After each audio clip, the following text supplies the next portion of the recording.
Now, I would request Shri Ajay Mishra, retired IAS, former Chief Secretary, Government of Telangana, to please share his valuable thoughts. Please, sir. Dignitaries on the dais, Manmeet Khurana ji, Madam Sita Murthy ji, Dr. Usha Reddy ji, Dr. Manjula ji, Yadgiri ji, and many more learned dignitaries sitting in front of me. First of all, I'd like to thank the organization Time to Grow for giving me this opportunity. Let me be frank, I have very little experience of school education, except when I was in school myself more than 50 years back, and for a short period I was on the board of one of the public schools in Hyderabad as a part of government assignment. I think the principal of the school is here, so I'll not name the school, but I have more experience in the government sector of the higher education, where I was for about 2 years. But then, as I say, with eyes and ears open, we have been observing the education scenario. It's much, much more challenging than what many of us think. That is my first line to start with. In the government policies, we set out very desirable and also very ambitious goals. The wordings are very noble, but then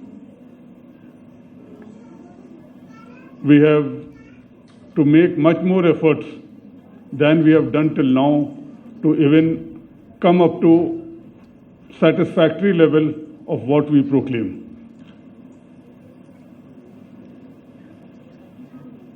When I say we, I include the total ecosystem of the government, the society, the private sector put together.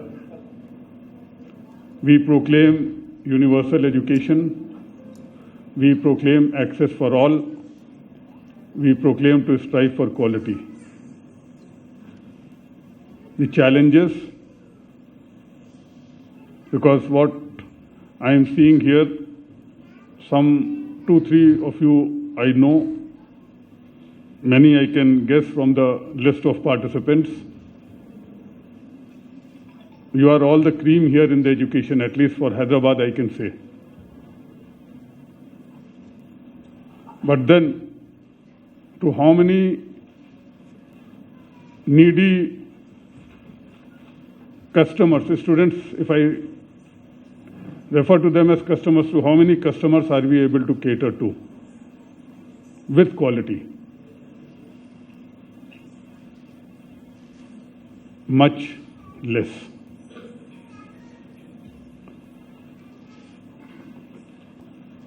We have approximately 41,000 schools in the state, out of which more than 60% are in the government sector, less than 40% are in the private sector. But then, if we see the number of students, more than 60% are in private sector schools, less than 40% are in government schools. The only time in recent history, if I can put it, when government schools saw enrollment increase, I'm not talking about quality, enrollment increase was after COVID. Reasons all of you know.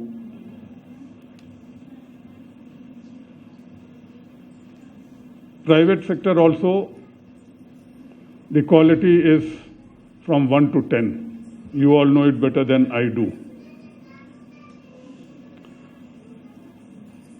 In the government sector, I am referring to some statistics which is only of last month presented between the government and published.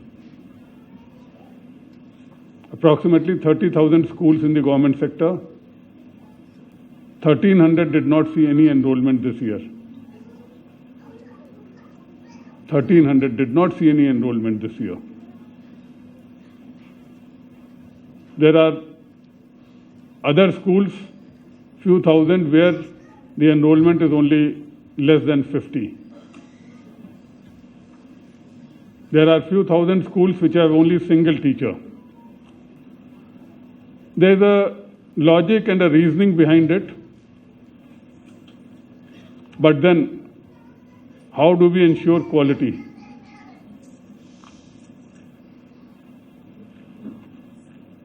As per published material, when we come to infrastructure, 9.4% of the schools, boys' toilets are inadequate. 5.6% of the schools, girls' toilets are not there or inadequate. When we talk about integrated science labs, ICT labs, the percentage is much, much more. When it comes to skill education labs, less than 50% of the government schools have that provision today. This is not a criticism, this is just number game to guess what is the magnitude of the issues which are to be addressed. All of us sitting here have been fortunate, including me. We have got the best education, and all of you are engaged in providing the best education. But how many are deprived of that? In the government sector, few lakh students do receive, as per government standards and outside, quality education. These are few hundred what we call residential schools in the state, where boarding and education for the poor kids is provided free to about 85% of the students who are selected there. 85% is because of the caste, community, the number game. The operational cost per month, that means providing food and education, is approximately 5,000 per month to each kid,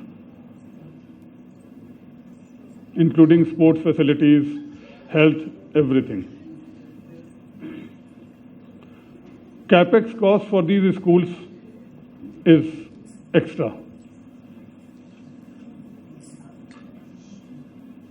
With whatever budget which has been provided by the state government, which has increased during the last few years, it is still inadequate as percentage of GDP and other ratios.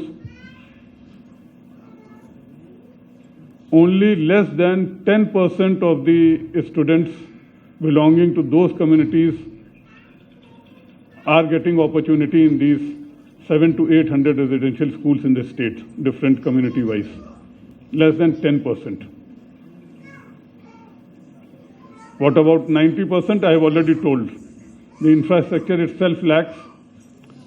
The student-teacher ratio is very adverse. My purpose of coming here, the IB schools, the good schools, will definitely continue to make progress, to be best in the world.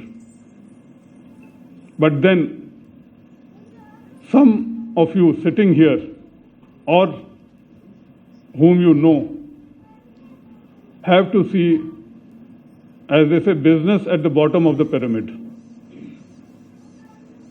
or through charity and philanthropic activities providing quality education.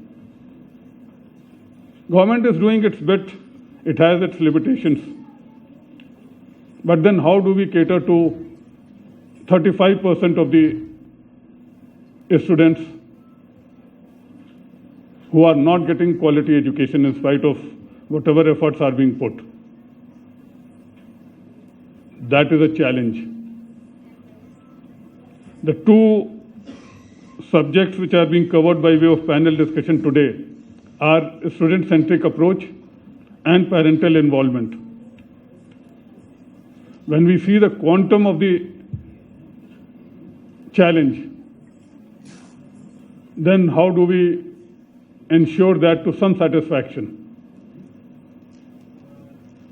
I can tell you, for the people who are poor, many of you also must be knowing it, I've been finding it difficult for the person who works in my house, for the daughter of the help, to get her admission into school. The parents are finding it difficult. See, those are the challenges.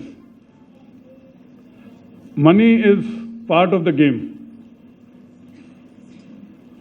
How does a young child go to the school? The parents are busy from morning till evening. Some common transport is there, some pooling of, say, private autos or small buses are there.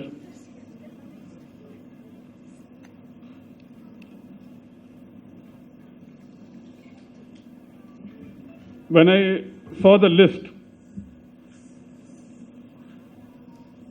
we are trying, all of us here put together, we'll cater to about maybe 2, 3, 5% of the students in the state. How much difference it will create in the years to come between the bottom 10% and the top 10%. How to reduce the gap. I know all cannot be equal, but how to reduce the gap in the learning process between the bottom 10% and the top 10% of the students in the schools who are eligible to be in the schools. I would request, maybe not today, but in future, whenever you are discussing about school education, try to address this issue. Solutions are not ready-made. If they were ready-made, we would have already implemented that. This is a challenge. Thank you very much.